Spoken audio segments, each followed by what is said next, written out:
Hello student. आज का जो वीडियो है वो हमारा पिछले वीडियो का कंटिन्यूशन है कि नीट में एक क्वेश्चन आया था फिजिक्स के पोर्शन में जिसके दो आंसर आ रहे थे।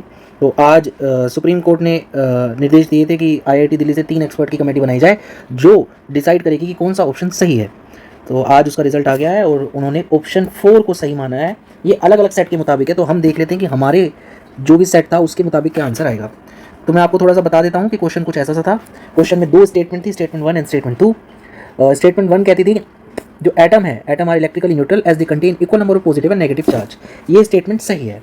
स्टेटमेंट 2 कहती है कि atom of each element are stable and emit their characteristic spectrum. ये एम्बिगुअस थी।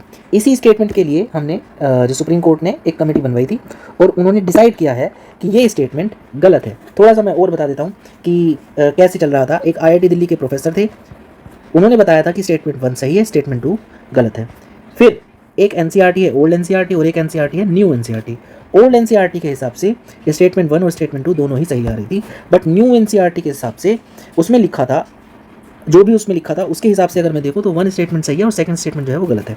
देख लेते हैं कि क्या लिखा था ओल्ड और न्यू एनसीईआरटी में। ओल्ड एनसीईआरटी में लिखा था all atoms of element are stable, whereas new NCERT में लिखा है most atoms are stable, not all, यानी कि सारे के सारे एटम्स जो हैं वो स्टेबल नहीं है, मोस्टली स्टेबल हैं।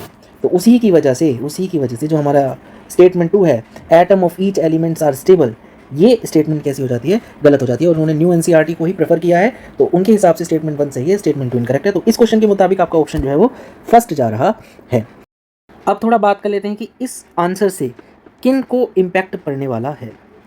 इस आंसर से तकरीबन 4 लाख कैंडिडेट्स को इम्पैक्ट पड़ने वाला है, जिसमें 44 जो हैं वो टॉपर्स हैं, जिन्होंने परफेक्ट स्कोर जो है वो लिया था नीट एग्ज़ाम में।